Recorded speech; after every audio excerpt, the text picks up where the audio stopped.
E eu queria te convidar assim, irmãos, para abrir a palavra no texto que Deus nos orientou para essa noite, que está em 1 Reis, capítulo de número 17. É um texto muito conhecido. Você já deve ter ouvido pregações a respeito dele. Eu mesmo me recordo que pelo menos eu preguei uma ou duas vezes nesse texto aqui na igreja. Mas Deus nos trouxe uma palavra nova, uma palavra diferente, né? Um texto novo.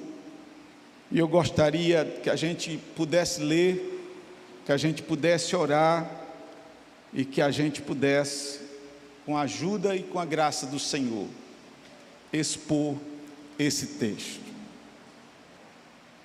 1 Reis, capítulo 17, nós vamos ler do verso número 8 até o verso de número 16. 1 Reis, capítulo 17, do verso 8 ao verso 16. Então lhe veio a palavra do Senhor, dizendo: a palavra do Senhor veio ao profeta Elias: dispõe-te e vai-te a Sarepta, que pertence a Sidom, e demora-te ali, onde ordenei a uma mulher viúva que te dê comida. Então ele se levantou e se foi a Sarepta. Chegando à porta da cidade, estava ali uma mulher viúva, apanhando lenha. Ele a chamou e lhe disse: traze-me, peço-te, uma vasilha de água para eu beber. Indo ela a buscá-la, ele a chamou e lhe disse: traze-me também um bocado de pão na tua mão. Porém ela respondeu: tão certo como vive o Senhor teu Deus, não tenho cozido. Há somente um punhado de farinha numa panela e um pouco de azeite numa botija.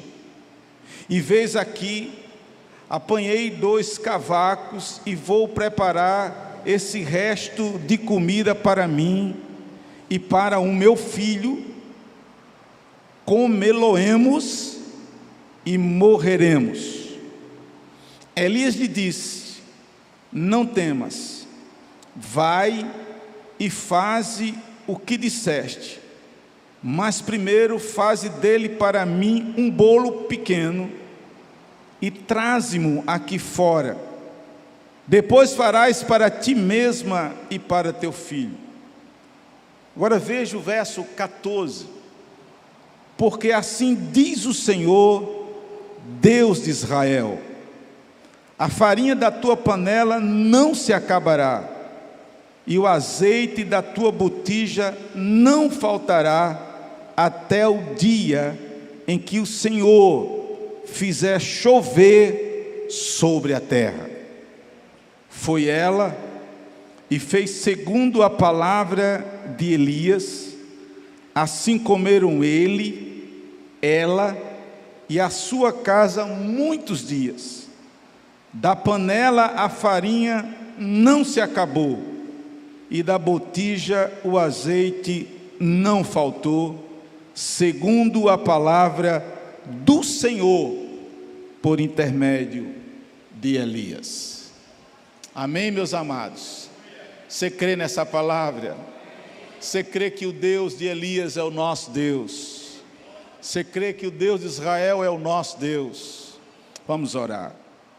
Senhor amado, Senhor querido, que privilégio para nós estarmos aqui nessa noite, com a palavra do Senhor aberta em nossas mãos. Nós cremos, ó meu Deus, que esta é a tua palavra. Ela é poderosa, ela esmiuça a penha, ela é lâmpada para os nossos pés, ela é como favo de mel. Ela, quando alcança o coração, transforma. Nessa noite nós pedimos em nome de Jesus, que os nossos corações, meu Deus, estejam abertos, preparados, para receber a Tua palavra nessa noite. Nós compreendemos e entendemos a nossa limitação. Ó Deus, nós entendemos que quem fala ao coração do homem e da mulher, do jovem, do adolescente, é o Teu Espírito Santo. Não é a retórica, não é a oratória, não é o vasto conhecimento de nenhum pregador, de nenhum homem, por mais preparado, capacitado, ó Deus, que ele se julgue.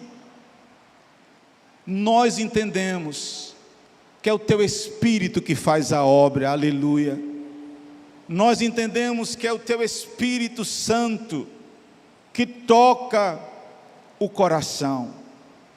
A Escritura diz que a fé vem pelo ouvir, o ouvir a palavra pregada, mas é o Espírito quem convence, é o Espírito quem toca, quem renova.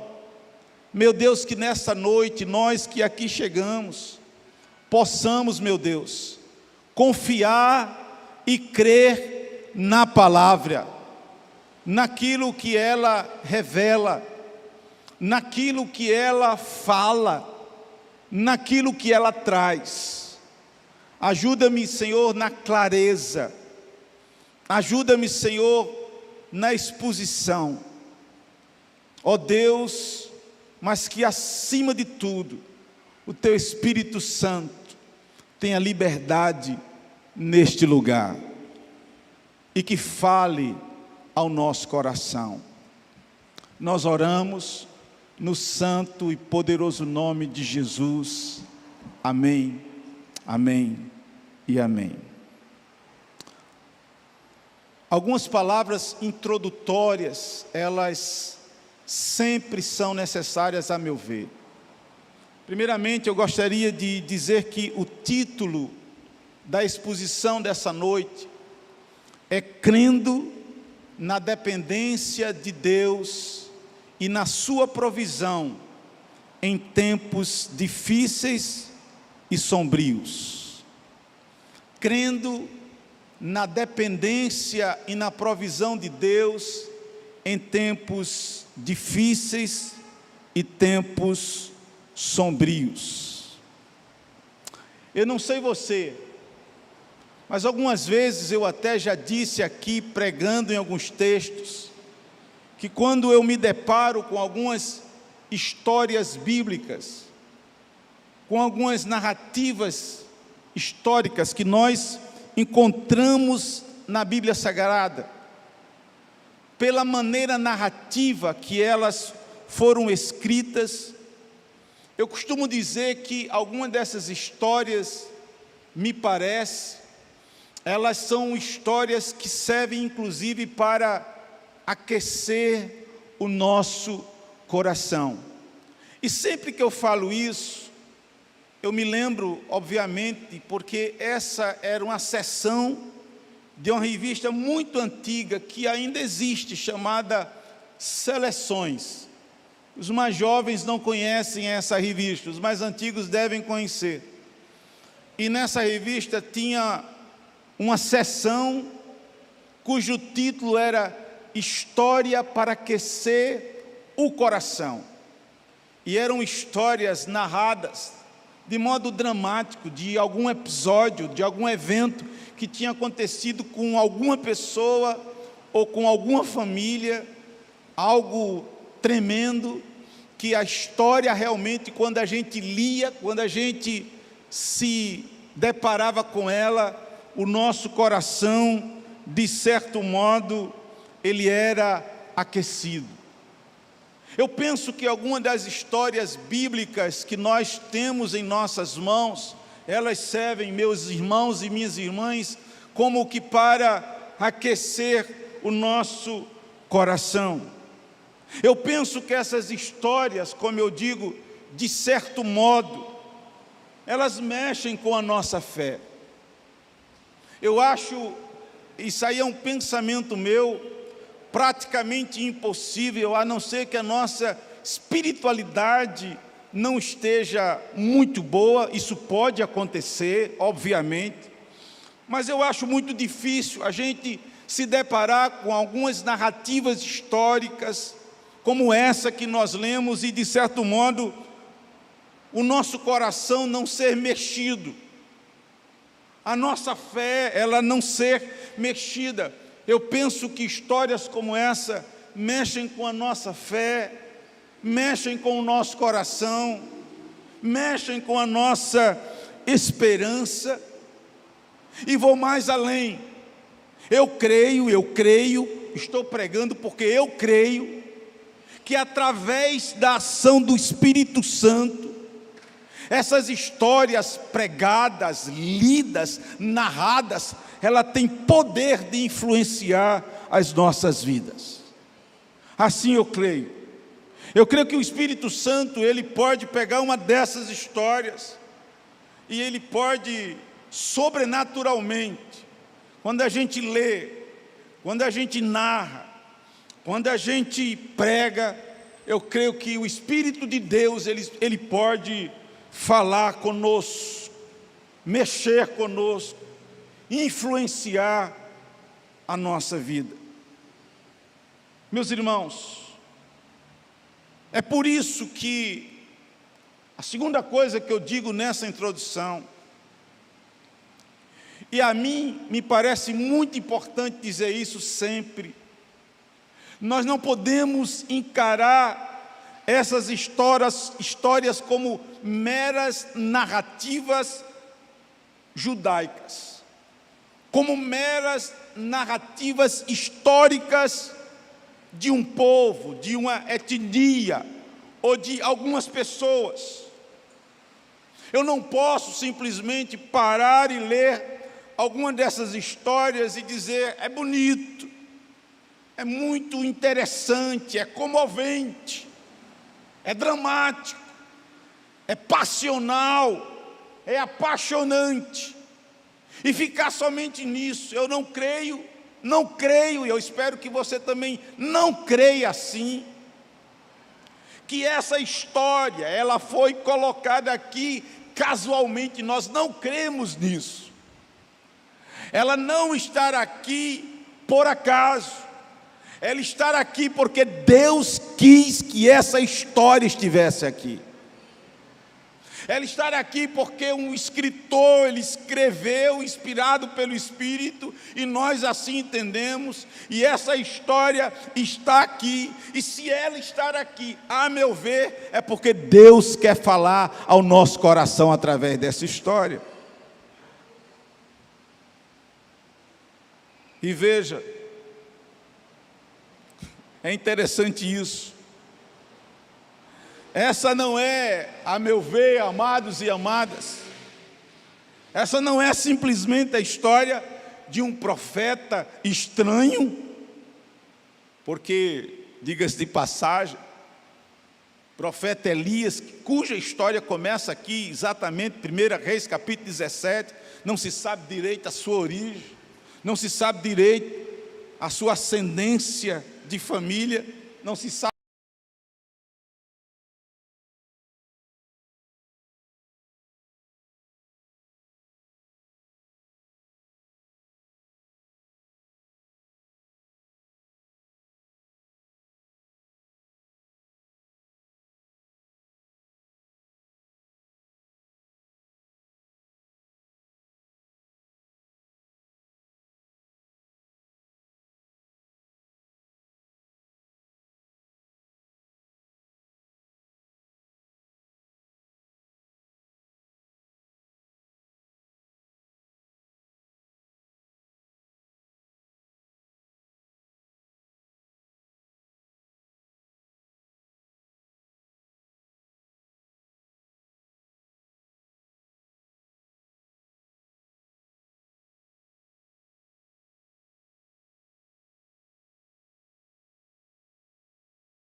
Uma história que fala, embora pequena, de temores, uma história que fala de perdas.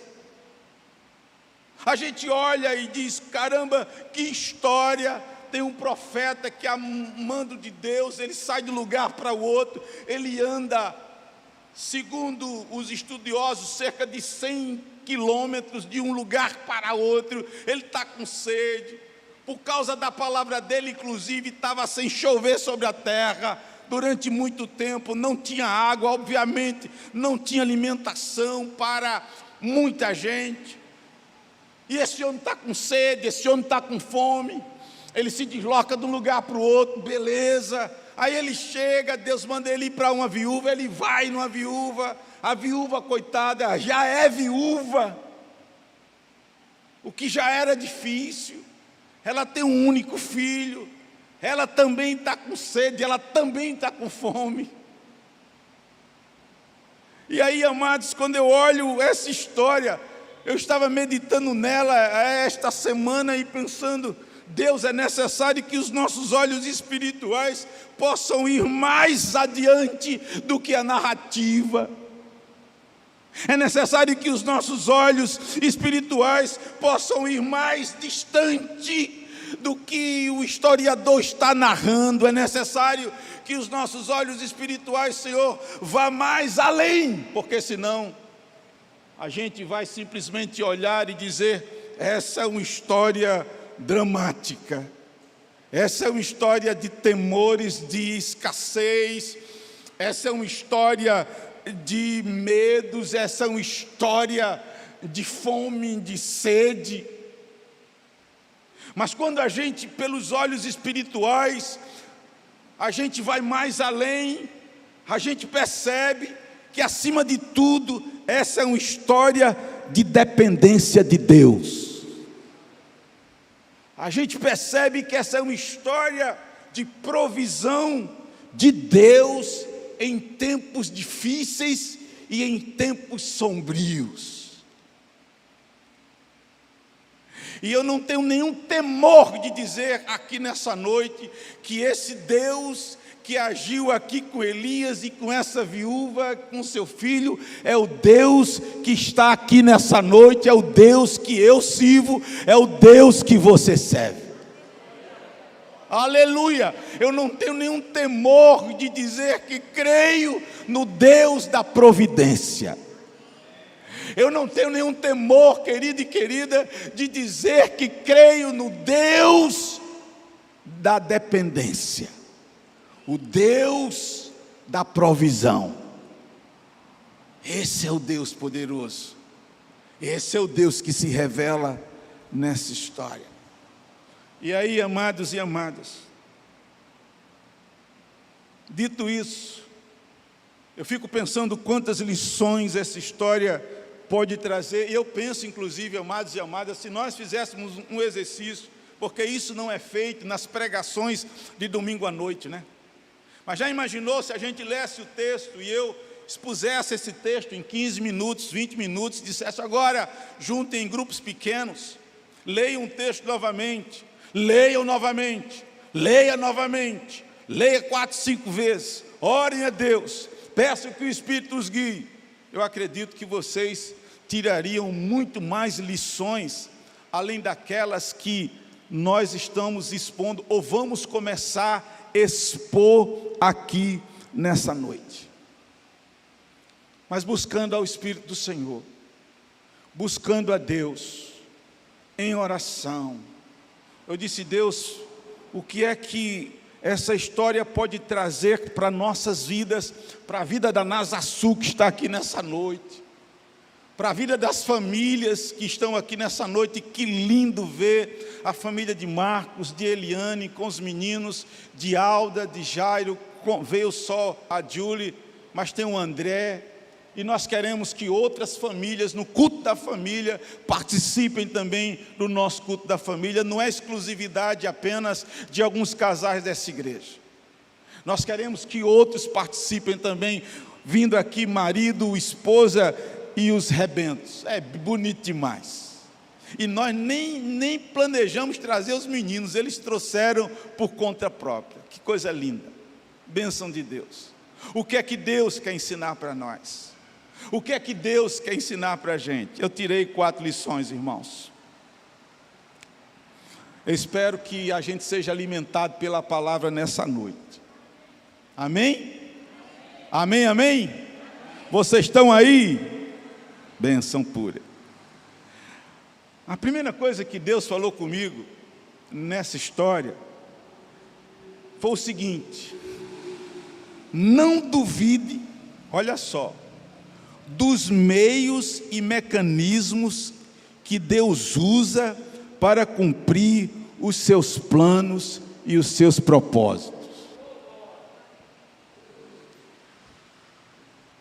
Deus falou comigo assim, Robson: não duvide dos meios, dos mecanismos que eu uso para cumprir os meus propósitos. Interessantemente, amados e amadas, quando essa narrativa começa, se você perceber, a gente não vai fazer isso.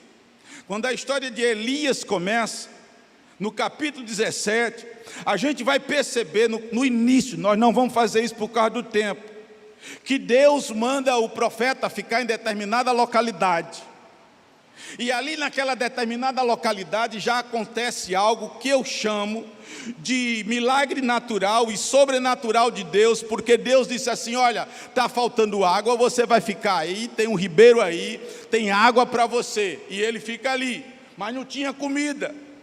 Mas Deus falou para ele assim: olha, mas você vai ficar aí bebendo dessa fonte de Querite, e de manhã e de noite eu vou mandar os corvos aqui com alimento para trazer para você. Você não vai morrer de fome, Elias, e nem de sede. Tem a água do ribeiro de Querite, e eu vou trazer corvos para trazer carne e comida para você de manhã e de noite. Eita, Deus poderoso, aleluia. Está lá o profeta comendo ali, bebendo ali, comendo ali, bebendo ali, até que a Bíblia diz que secou o ribeiro de Querite, secou. E agora? Aí Deus fala, agora, olha lá, verso 8, veio a palavra e dispõe-te, verso 9, vai a Sarepta, que pertence a Sidom, demora-te ali, onde ordenei a uma mulher viúva que te dê comida, que te dê comida. Agora Deus manda o profeta, caminhe comigo, Nazaçu, para que a gente compreenda que a lógica de Deus não é, muitas vezes, a nossa lógica. Que os métodos e mecanismos que Deus usa, muitas vezes, não são os nossos métodos e os nossos mecanismos. Que não adianta eu e você querer encaixotar Deus. Deus manda o profeta agora, sai daqui. Ele está na região de Israel, vai agora para a região de Sidom. Sarepta está na região de Sidom, na região da Fenícia, um país estrangeiro, 100 quilômetros, vai para lá. Olha que coisa, feijão. Olha a lógica de Deus. Deus está tirando o profeta do meio de Israel, levando para um contexto estrangeiro, inclusive. Eu penso que um paradigma e uma lógica humana começa a ser quebrada. A partir daí, vai para um lugar que nem Israel é. Aí o profeta, irmãos, diz assim: beleza, Deus, estou indo, mas quem vai me sustentar lá? Porque aqui eu tinha um ribeiro de Querite, e os corvos vinham de manhã e de noite. Caminhe comigo na lógica. Aí Deus fala assim para ele: vai para lá, porque tem uma viúva que vai te sustentar. Irmão, que lógica é essa? Eu estou indo para um país estrangeiro, eu estou indo para uma nação ímpia. Nessa nação ímpia, Deus está ordenando que uma viúva estrangeira agora seja a provedora do profeta. Humanamente falando, irmãos, friamente falando, pense comigo, por favor, em nome de Jesus, caminhe comigo aqui, nessa caminhada e jornada espiritual. Tem fome sobre a terra, não há água sobre a terra, tem uma seca sobre a terra, tem fome sobre a terra, caminhe comigo. Agora Deus está mandando o profeta ir para uma outra região que nem judaica era, e agora ele vai ser sustentado por uma viúva. Talvez eu e você fôssemos perguntar: uma viúva, Deus? Não é uma viúva como hoje, que tem garantias, que tem ajuda. Ela é estrangeira. E nós olhamos pelo contexto que a situação dessa mulher não era uma situação propícia, não era uma situação boa, era uma situação difícil. Deus, que coisa ilógica é essa, Deus? Deus, que coisa mais descabida é essa? Como é que eu vou sair daqui, tu vai me mandar para um lugar estranho e ser sustentada por uma mulher viúva que já está passando necessidade? Aí sabe o que é que me vem à mente, ao coração, amados? Preste atenção, queridos. Quem está no comando é Deus. Ele é o Senhor de todas as coisas. Ele é o Deus da providência. Ele é o Deus da provisão, é Ele. Eu e você, amado e amada, não podemos duvidar dos meios e dos métodos de Deus. Se Deus diz que faz, Ele faz. Se Deus diz que provê, Ele provê, porque Ele é Deus. Eu e você não podemos duvidar dos meios e dos métodos do nosso Deus. Quando eu estava esboçando esse sermão, e eu penso numa coisa, irmão, deixa eu falar uma coisa para você, pense comigo. Às vezes Deus usa as coisas que não são para sobrepujar aquelas que são. Às vezes Deus usa aquelas coisas que parecem mais desprezíveis, isso é bíblico, que parecem mais incapazes, para sobrepujar aquelas que acham que são capazes, porque Ele é Deus, porque Ele é Deus, Ele é Deus, e quando Ele quer fazer, Ele faz. Quando eu estava esboçando o sermão, eu me lembrei de duas histórias. Nunca duvide de quem Deus pode usar. Nunca duvide. Poderia contar aqui inúmeros casos, mas eu me lembrei de dois casos. Um deles, inclusive, eu já contei pregando aqui. Eu creio que, não sei se o pastor Marcelo estava nesse evento comigo, e o nosso querido Daniel, antigo.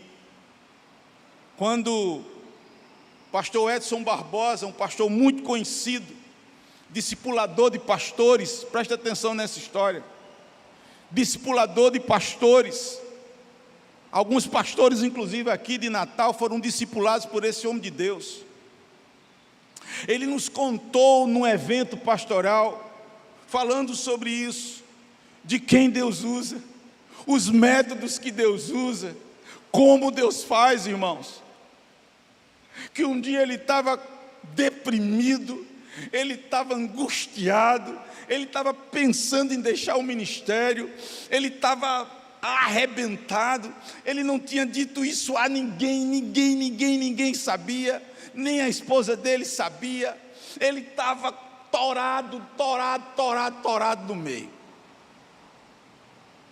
E um dia ele estava sozinho no gabinete pastoral dele, e bateram lá no gabinete. Ele não estava esperando ninguém.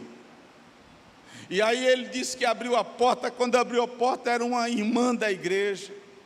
Eu até ia perguntar ao pessoal da área jurídica aqui, da área dos direitos humanos, tá, essa coisa toda, como é que a gente usa a terminologia correta para não ser impoliticamente correto. Mas ele disse que essa moça da igreja dele tinha um déficit mental. Ela tinha um déficit mental. Era uma daquelas irmãs da igreja mais menosprezada. Os irmãos não davam muita bola para ela. A irmãzinha coitada, era aquela irmãzinha mais rejeitada que tinha na igreja, Feijão. E ele, angustiado, disse que quando abre a porta, está lá a irmã. Ele disse: meu Deus do céu, logo essa irmã. Aí olhou para ela e disse: bom dia, minha irmã. Ela disse: bom dia. O que é que você quer? Ela disse: Deus me mandou aqui. Aí ele disse: pronto. Mandou para quê? Me mandou aqui orar pelo Senhor. Aí ele contou isso para nós, irmãos. Porque ele disse: é brincadeira de Deus. Essa irmã tem um déficit. Essa irmã não manja de nada, não sabe de nada. Essa irmã não participa da vida ativa da igreja. Essa irmã, se fosse a irmã do poder, né? Pastorzão talvez ia dizer: entre, minha irmã, eita, glória a Deus. Já dava um passo para trás. Mas era a irmãzinha com déficit. Aí ele disse: Deus lhe mandou aqui orar por mim. E ela disse: foi. Aí ele disse, irmãos, que ficou naquele constrangimento. Aí ele disse: entre. Aí, sem querer deixar, ainda relutando, ele disse: está certo, irmão, eu vou deixar que você faça uma breve oração por mim. Ela disse: ajoelhe. Aí ele disse: agora torou tudo de vez. Ajoelhar. Ela disse: sim, pastor, ajoelhe. E ele ajoelhou. Irmãos, esse pastor contou essa história para nós chorando. Ele disse: aquela moça com déficit de atenção, com déficit mental, intelectual, desnudou a minha vida na sua oração.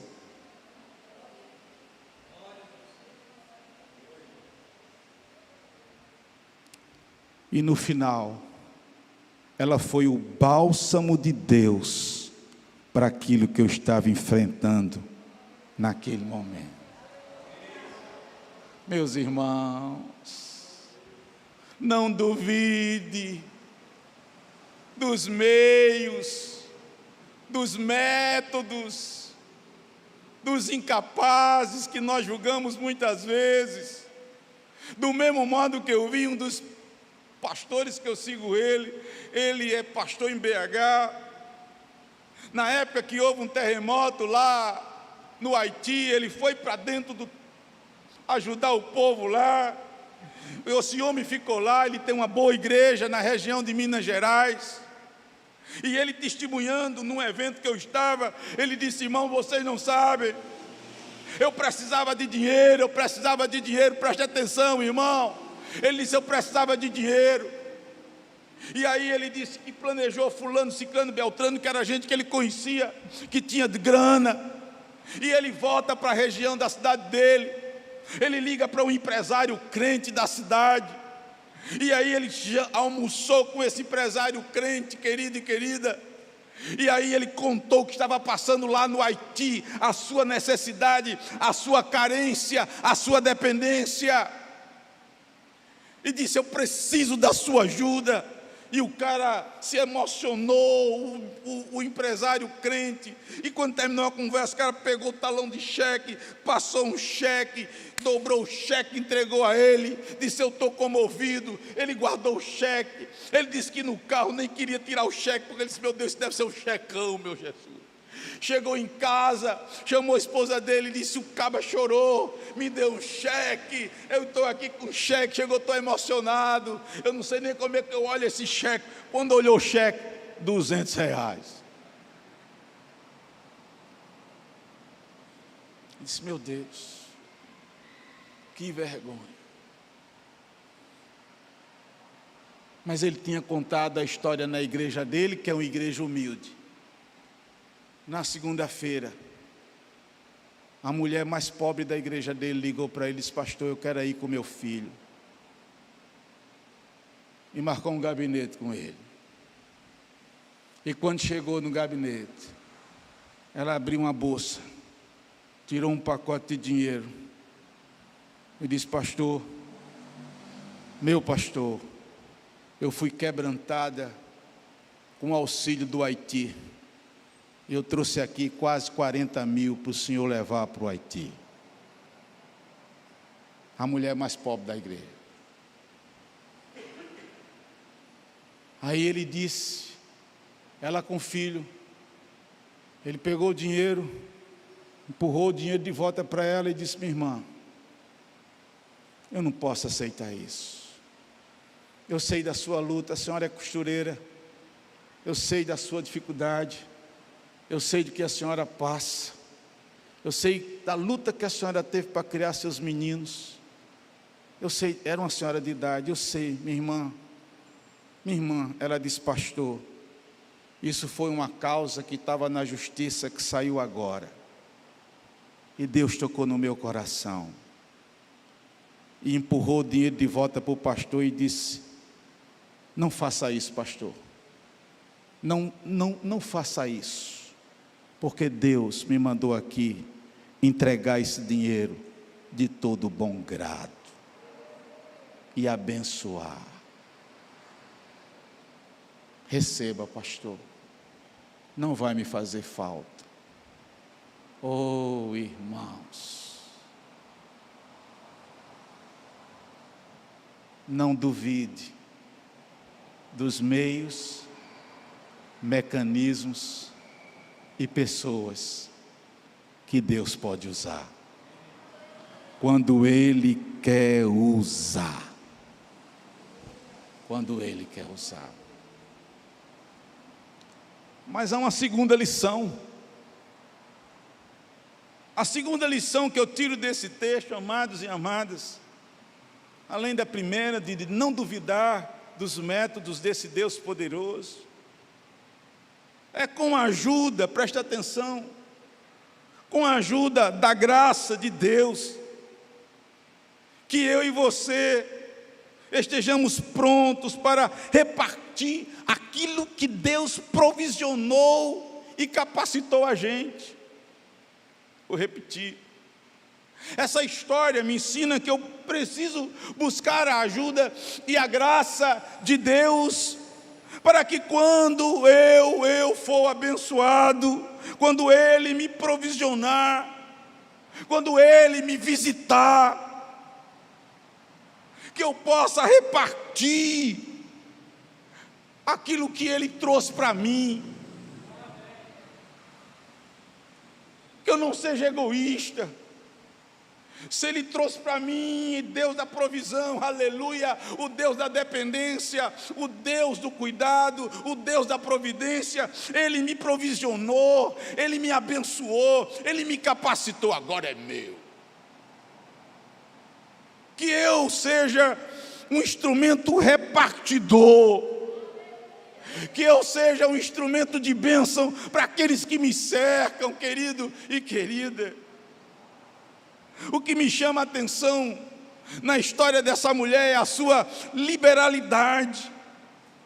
A terra estava passando por uma grande escassez de água, mas o profeta chega na casa dela, verso 11, parte A, pede água, e você percebe que ela não hesita em trazer a água para o profeta. Ela vai buscar a água.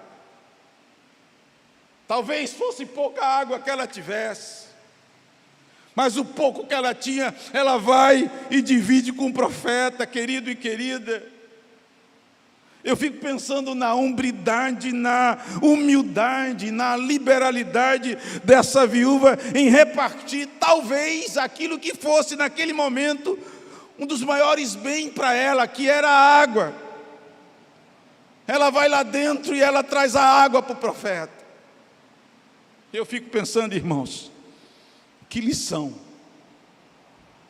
que lição, que lição é repartir aquilo que Deus tem colocado em minhas mãos e que tem colocado em tuas mãos. E aqui, querido e querida, eu não me refiro apenas às coisas materiais, mas me refiro também às coisas imateriais. Reparta o seu conhecimento, reparta o seu dom, reparta a sua vocação, reparta o seu talento, reparta o seu alimento. Ei, Nazaçu, preste atenção no que eu vou dizer agora, e é um alerta. Deixe que os outros repartam também. Não crie um reino somente seu, somente eu faço isso. Isso aqui é exclusivo de mim aqui nessa igreja. Aqui o único exclusivo é o Senhor Jesus Cristo. Aqui ninguém tem exclusividade, só Jesus Cristo. Então permita que os outros também possam servir. Não feche as cercas para que os outros também não possam servir. Sabe o que eu estava pensando, Robson? Que tal,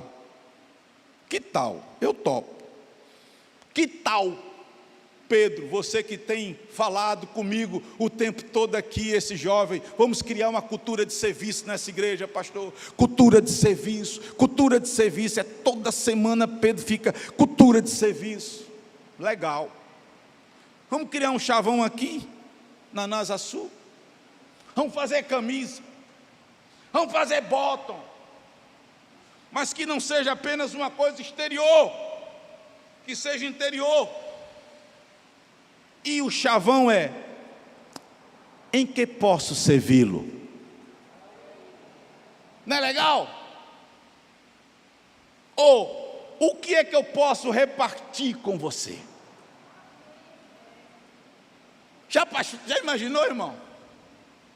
Se isso pega nesse lugar, você chegar aqui, o que é que eu posso servir? O que é que eu posso repartir? Isso é uma tapa na cara do cão. Uma igreja de serviço, uma igreja que reparte entre os irmãos, reparte com a comunidade, reparte com todos. Aleluia. Como é que eu posso te servir, irmão? Em que é que eu posso ser útil? Meu irmão, não olhe para a igreja como uma instituição, um organismo que está aqui para servir você. Olhe para a igreja como um organismo que você está nela para servir a Deus dentro dela.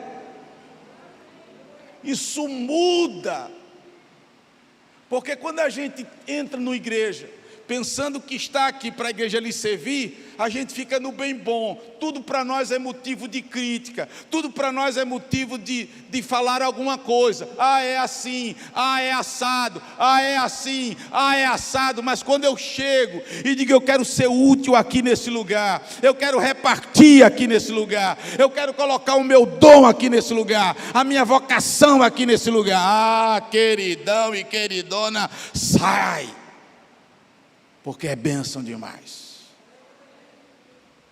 Essa mulher, ela repartiu. Aleluia. Em terceiro e penúltimo lugar, olha o que é que Deus falou comigo, vai falar com você. Não duvide daquilo que Deus pode operar. Aí eu queria te convidar, querido, para ler comigo do verso número 12 ao verso de número 15. Para mim isso é uma história de fé. Eu vou dizer a vocês por quê. Pegue sua Bíblia, de 12 a 15. 12 a 15. Vamos lá? Pausadamente, eu creio que eles vão botar aqui, vocês podem até ler por aqui, vamos lá? Porém, ela responde, bonito, vamos lá, bem bonito nas açúcares para os irmãos lá da casa ouvir, vamos lá. Porém, ela respondeu, tão certo como vive o Senhor teu Deus, nada tenho cozido.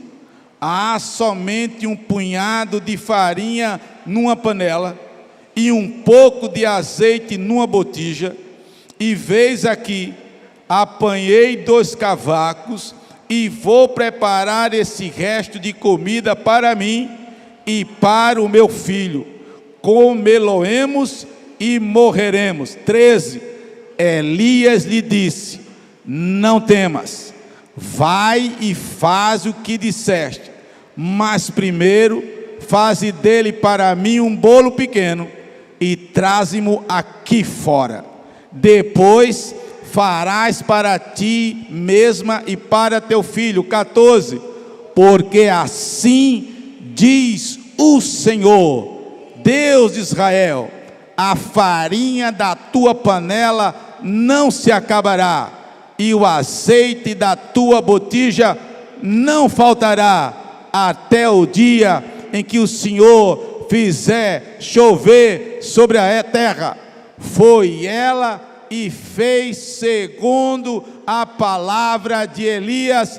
Assim comeram ele, ela e a sua casa. Louvado seja o nome do Senhor. Essa mulher creu, é fé. Não duvide, querido, daquilo que Deus pode fazer. Quando a gente olha o contexto, a gente vê primeiramente que ela está temerosa, porque ela tinha poucos recursos, parcos recursos, verso 12. Mas o profeta falou de Deus, aleluia. O profeta falou da provisão de Deus. Disse, mulher, vai fazer o bolo. Eu estou dizendo que Deus vai operar, não vai faltar. Vai lá, mulher. A mulher foi e fez. Ela creu. Meus irmãos e minhas irmãs, não duvidemos daquilo que Deus pode operar, daquilo que Deus pode fazer. Agindo Deus, quem o impedirá? Aleluia! Quem pode impedir quando Deus quer fazer? Ele vai fazer. Como eu digo, pode vir um cão chupando manga, mas Deus é poderoso. Aleluia! Oh, irmãos, a gente tem que crer. Me lembra sempre de Senaqueribe, aquele rei, salvo engano, assírio ou sírio, que mandou cartas para Ezequias, que ele tinha conquistado todas as nações, e ele mandava carta, o bicho era desaforado. Ele mandava um emissário dele, um cão. Aí o cão chegava e dizia, olha, o rei Senaqueribe está mandando se render. Se não se render, ele vai dizimar vocês tudinho. Aí o caba se rendia com medo, porque o bicho era um inferno. Aí ele mandou uma carta, mandou um emissário para Ezequias. E na carta dizia assim, dizia assim, esse teu Deus não vai te salvar. Olha que caba mais de peia. do jeito que os deuses pagãos das outras nações não puderam salvar suas nações, esse Deus de Israel não vai te salvar. E teve um momento que o povo de Israel tremeu, mas Ezequias estabeleceu a defesa na cidade, depois chamou o povo e fez uma oração, e disse mais ou menos assim: com ele está o braço da carne, mas conosco está o braço de Deus, conosco está Deus, Deus opera. Aí o exército veio inimigo, e o cara disse: vai torar tudo. Aí Deus mandou um anjo Nazaçu, e o anjo desbaratou o exército inimigo. Um anjo. Deus chamou um anjo, não foi assim não, mais ou menos assim: vai lá, esse camarada aí falou isso, vai lá, vou mostrar aqui um só, vai lá. E o anjo foi, pô! E o exército inimigo, bah! Nazaçu, não duvide daquilo que Deus pode operar na sua vida, na sua família e nessa igreja, Nazaçu. Não duvide, esse Deus é poderoso. A viúva creu, então vou fazer o bolo. Ele disse: vai, Deus me mandou aqui. Olha que coisa tremenda, Deus me mandou aqui, Deus falou para mim, então faz bolo aí, que não vai faltar azeite, não vai faltar farinha. É poder de Deus. Meus irmãos amados e minhas irmãs santas, eu disse hoje de manhã, pregando sobre Salmo 142, que pela graça do Senhor, quarta passada eu preguei para um grupo de 20 pastores aqui na Nazaçu, e preguei sobre Elias, no capítulo de número 19, Elias na caverna. Foi um tempo especial. No final da pregação, e Deus nos visitou sobremaneira, foi muito bom. No final da pregação, um dos colegas disse mais ou menos algo parecido com o que eu vou dizer agora. Ele disse assim, esse colega: essa geração atual de crentes parece que foi tomada por incredulidade muito grande, um ceticismo horrível. E ele disse: parece que tem pastores que sobem nos púlpitos para pregar, e eles mesmos parece que não creem naquilo que eles pregam. Eu quero terminar esse ponto, e não é entusiasmo de pregador, não é meramente chavão de efeito emocional, é algo que brota no fundo do meu coração. Eu creio que o meu Deus, o Deus de Elias, o Deus da viúva, Ele continua operando hoje. Eu creio que esse Deus continua curando hoje. Se você não crê, problema teu, Deus cura. Eu creio que esse Deus continua restaurando hoje. Eu creio que esse Deus continua renovando hoje. Eu creio que esse Deus continua batizando com o Espírito Santo hoje.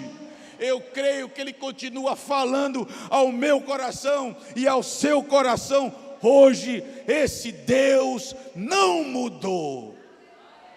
Não duvide que esse Deus pode operar. Não duvide, Ele pode operar.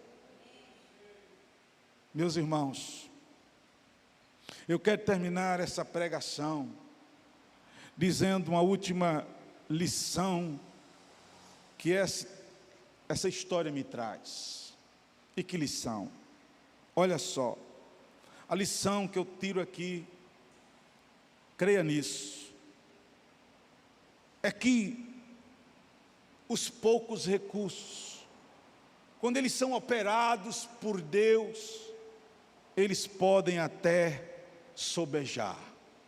Que coisa tremenda. Os poucos recursos, pode ser pouco, pode até não existir.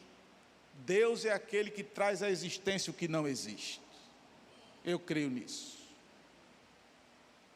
Mas se os recursos são poucos, quando eles são operados por Deus, eles podem até sobejar. Quando a gente olha o texto, nós perguntamos, o que é que aquela viúva tinha? Ela tinha um pouco de farinha numa panela e um pouco de azeite numa botija. Era só isso. E a gente tem que lembrar, inclusive, que ela tinha dito que ia fazer um bolo, comer ela, o menino, e eles iriam morrer. Mas ela creu na profecia do homem de Deus, como nós lemos. Agora eu quero que você leia comigo o verso 16, por favor.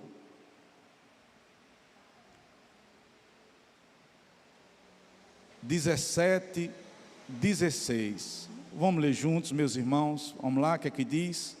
Da panela a farinha não se acabou, e da botija o azeite não faltou, segundo a palavra do Senhor, por intermédio de Elias.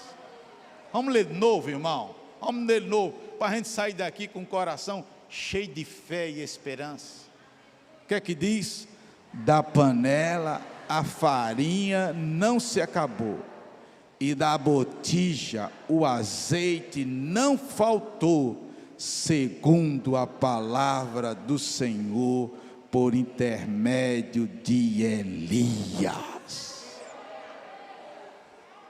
Aleluia. Eu só lembro do mestre, 5.000 homens contados, fora as mulheres, as crianças, os adolescentes e jovens. E ele pergunta, o que é que tem aí?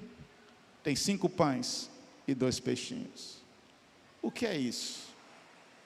Alguém diz, para tanta gente, mesmo se a gente tivesse 200 denários, não seria suficiente para comprar pão e peixe para esse povo todo. O mestre está ali. O mestre falou, manda o povo sentar. Como, mestre? Só tem 5 pães e 2 peixes? Manda o povo sentar. Como, mestres? Mestre, 5 pães e 2 peixes. Manda o povo sentar. O povo senta. 5.000 homens. Se viu. A Escritura diz que sobraram 12 cestos cheios. Irmãos, por que é que nós não cremos em tais coisas? Vocês já pararam para pensar nisso? Por que é que nós não cremos que Jesus é o mesmo? Que o Deus de Elias continua operando em nossos dias? Deixa eu terminar com 4 aplicações. Primeira, não queira equacionar e catalogar os meios e mecanismos de Deus. Deixa eu dizer uma coisa para você, viu? Ele opera como quer e quando quer. 2, vença o egoísmo dessa geração. Divida aquilo que Deus tem colocado em suas mãos. Já imaginou o chavão? Em que posso servir? Como posso te ajudar? Eu posso ser útil para você? Já imaginou se isso pega na nossa igreja? Teve uma igreja que eu pastoreei muitos anos atrás, na década de 90. E eu preguei um sermão nessa igreja, cujo título foi Feche a Brecha. Pois não é que esse chavão pegou na igreja por quase 3 anos. Quando o irmão vinha fofocar do outro, aí o outro dizia, fecha a brecha. Era desse jeito. Irmão, tu viu o pastor? Fecha a brecha. Tu viu o que Peu fez? Fecha a brecha. E o Marcelão no louvor? Fecha a brecha, irmão. Fecha a brecha. Olha a brecha. Tu viu o Instagram? Fecha a brecha. Foi 3 anos. 3 anos, a primeira igreja nazarena de João Pessoa fechou a brecha. Por causa de uma pregação. Pegou na igreja. Era a brecha fechada. O cão do lado de fora. A carne mortificada. Bênção demais. Porque de vez em quando os crentes estão abrindo a brecha. Tu viu? Vamos orar. É só fofoca. Só fofoca. Vai dizer que vai orar para dizer o podre da pessoa. Essa é outra pregação. Fecha a brecha, Denise está dizendo. Mas já pensou se pega na Nasa Sul nesse tempo agora? Em que posso servir? No que eu posso ser útil? Eu quero dividir com você, repartir com você. Olha que coisa maravilhosa. Vença o egoísmo dessa geração. Terceiro, estou terminando. Seja crente. Lembra de Tomé? Não viu. Só veio se eu botar a mão na ferida e tal, quando apareceu, oh, Senhor meu, Deus meu. Oh. Porque viste e você creu? Bem-aventurados são aqueles que não viram e creram. Somos nós. Então, querido, seja crente. Não duvide daquilo que Deus pode operar. O pior, irmãos, é que tem crente que além dele não acreditar, ele ainda é boca maldita na vida de outras pessoas. Você sabia disso? Porque tem gente que acredita. Rapaz, olha, Deus pode fazer. Aí o outro diz: pode não. Duvido.